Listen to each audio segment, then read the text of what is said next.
trusting our cause is just, and having prayed for the fortitude to brave spiritual wickedness in high places, we citizens of America make this announcement to the shareholders of U.S. Corporation, including the City of London, the British Crown, and the Vatican, and their operatives in the media, government, and society.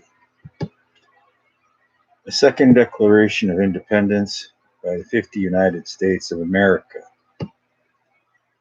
With the utmost respect and admiration for the founders of the original Declaration of Independence, the American people humbly emulate their thoughtful, measured response to certain perpetual and ascending tyranny and despotism. We too believe it is the moral obligation of those privileged with knowledge and opportunity to work on behalf of the people, that the people are served best when their benefactors choose unity over division, nationalism over globalism, sovereignty over submission, and liberty over oppression, that all human beings are innate in nature, that America was founded under God, that the God of America is just, peaceable, and tolerant, that our material rights as sovereigns come from God, and that our God-given rights may not be revoked, suspended, negated, or abridged without due process. What distinguishes the Second Declaration of Independence from its progenitor is the object from which we seek independence. Regrettably, to our great misfortune, shame, and dismay, and despite the several warnings and accorded safeguards, the cabal of foreign investors and privateers have managed to gain possession of our land, our wealth, our labor, our well-being, our future, and even our children. Even the children. Although history has become muddied with varied interpretations of cardinal events, including the surreptitious adoption of a second corporate constitution and the uncertain ratification of several amendments destructive to the people, it matters only that only one or more alien groups lay claim to America and its assets. Rather than speculate on motives and weigh unprofitably the biased accounts, unverifiable information, and plenteous theories and opinions, we engage a perfect solution, wherein we exact independence from all claimants, past and present, proclaimed, identified, or veiled. As such, the usurpers named in this declaration are representative and not specific or exhaustive, regardless of supposed ancestry, precedent, instrument, or process. Although simply enumerations, transgressions, and usurpations would suffice to justify insularity, recounting significant events reveals important facts that are missing from history. These forgotten facts add insight, perspective, and clarity, illuminating our best way forward.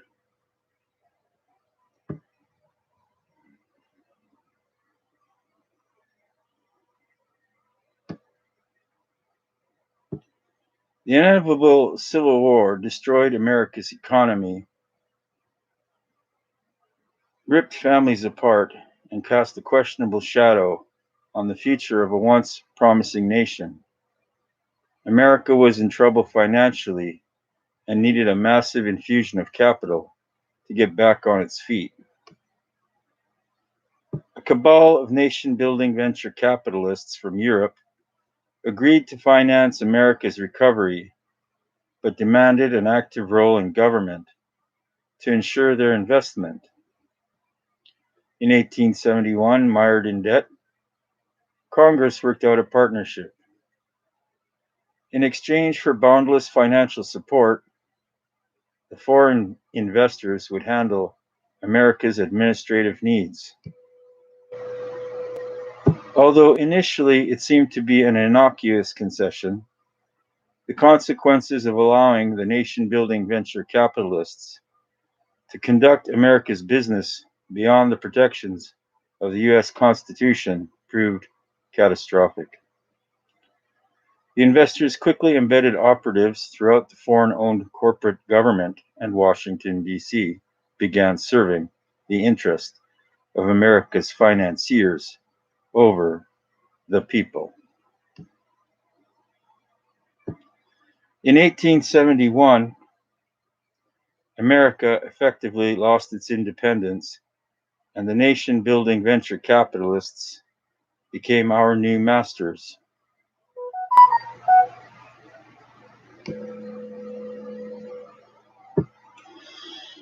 By the early 1900s,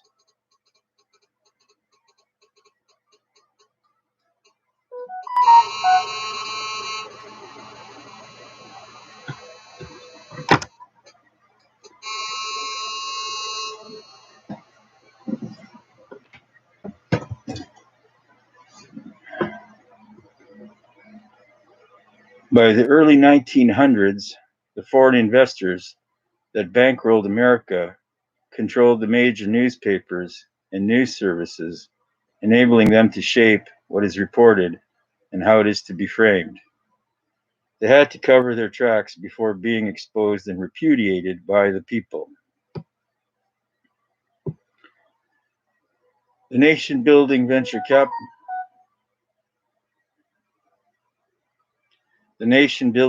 capitalists worked to soften America's imperturbable, elevated system of government. The founders had formed a constitutional republic instead of a democracy, specifically to prevent citizens in the majority from oppressing those in the minority, by doing that what is best for the district or state. Rather than enforce the majority will, representatives serve all citizens equally, eliminating the noise, division, and violence intrinsic to democracies. Being in control of the narrative, the foreign investors ingeniously promoted the fallacy that America is a democracy, trusting that the deception would lead to unrest and chaos that would make America vulnerable, creating additional opportunities for infiltration and manipulation. In 1913, the foreign investors established the Anti-Defamation League to slander anyone who exposed them and their infiltration into American politics. In 1913, by way of the 16th Amendment, the foreign investors were granted the authority to tax the American people directly, something expressly prohibited by their original Constitution. That the people would willingly subject themselves to forced confiscation of their property, their labor, is illogical, putting the legitimacy of ratification in question. In 1913, by way of the 17th Amendment, foreign investors breached an important safeguard that protected our constitutional republic from infiltration by enemy forces. Previously, senators were statesmen, appointed by the respective state legislatures as a check on the House of Representatives, raiding the public treasury. Henceforth, senators would run as glorified House representatives, reducing to promising free public money and services for votes. The authenticity of ratification is unlikely, because the state legislatures would not willingly surrender their authority to bridle the appetite of the people's house, nor would they accede to transfer more power to the federal government, opening yet another door for international bankers to buy the influence they need to further their grip on America. In 1913, the foreign investors gained control of our currency by pushing through Congress the Federal Reserve Act, establishing a foreign-owned central banking system, despite the dire warnings of President Thomas Jefferson, Andrew Jackson, Abraham Lincoln, Andrew Johnson, James Garfield, and William McKinley. The Federal Reserve Act, passed with the help of compromised legislators between 1:30 and 4:30 a.m. on December 22nd, when most members were away on Christmas holidays. In 1920, Congress, by way of the Independent Treasury Act, turned over the U.S. Treasury Department and its assets, gold and silver, to the Federal Reserve, a central banking system owned by the foreign investors established in 1913. In 1921, the Council on Foreign Relations was formed under cover of advancing America's interests in the world. Fact: the Council of Foreign Relations is sponsored by the City of London and serves to advance the interest of the foreign-owned Federal Reserve by directing the President, Congress, and the narrative through operatives in their news and information networks. In 1925, the owners of the Federal Reserve formed the United States Corporation. Just 5 of 100 shares issued were identified with the balance of the shareholders of U.S. Corporation remaining anonymous. Yet the money trail leads to the City of London, the British Crown, and the Vatican. The tax dollars we send to the Internal Revenue Service go to the International Monetary Fund and the World Bank, which are under their control. The official formation of United States Corporation set the stage for the transformation of America from a constitutional republic of the people to a corporation owned by foreign interests and their families. Over the next few years, the individual states were registered as corporations as well, making them franchises of U.S. corporation. Representatives and senators neither represent nor work for the American people.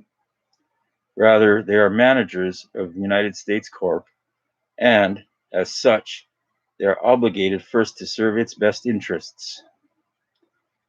The president is not just the president of America, he's the CEO, Chief Executive Officer of United States Corporation. The abbreviated term United States was purposely used to represent both American and U.S. Corp to blur the distinction between them. Similarly, the original U.S. Constitution was quietly supplanted by an imposter corporate constitution that bears a similar name and appearance again to confuse and deceive the American people. Specifically, the Constitution for the United States of America was replaced by the Constitution of the United States, with the latter becoming the supreme law of America, the latter's corporate statutes becoming the supreme law of America.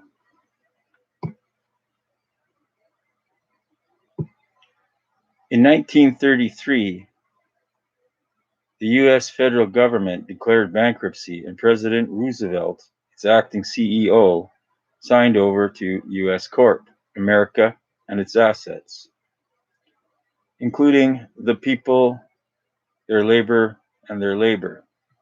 The bankruptcy of 1933 that was arguably unnecessary, ceremonial in nature, contrived and orchestrated without the consent of the people, completed the heist and transfer of America and its assets to the same foreign interest groups who own United States Corp.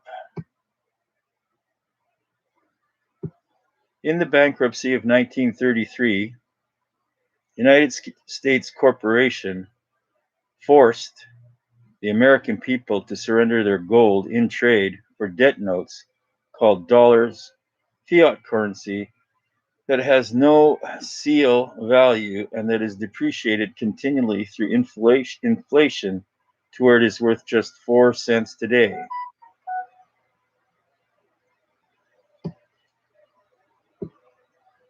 The bankruptcy of 1933 put the U.S. Corp in a state of emergency, allowing it to implement Admiral Law, made evident by the gold fringe around the American flag. When in a U.S. court courtroom, you are considered at sea and not a citizen of America. In 1936, U.S. Corp began issuing Social Security numbers to turn otherwise sovereign Americans into trustees of corporate factions and fictions, making our labor taxable, which would otherwise be unconstitutional.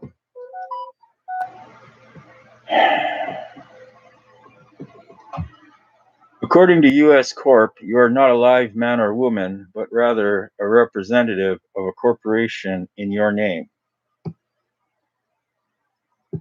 In 1945, the anonymous owners of United States Corp founded the United Nations under the guise of spreading peace, civility, and humanitarian assistance throughout the world.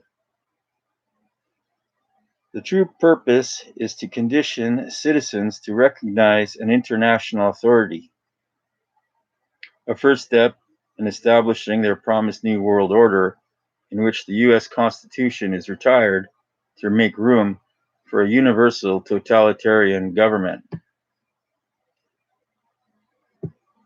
United Nations publications Agenda 21 and Agenda 30 reveal the New World Order agenda, calling for the end of nationalism, patriotism, private property, individual rights, the two-parent family, automobiles, air travel, and the right to defend ourselves from a tyrannical government.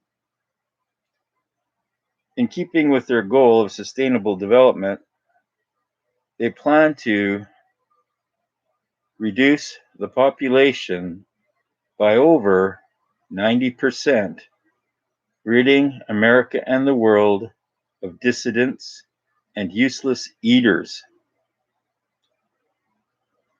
The remaining useful servants are to live in coastal communities where they will be stacked and packed into micro apartments. U.S. Corp began issuing Social Security numbers to turn otherwise sovereign Americans into trustees of corporate factions, making our labor taxable, which would otherwise be unconstitutional. According to U.S. Corp, you are not a live man or woman, but rather a representative of a corporation in your name. The only thing standing in the way of their NWO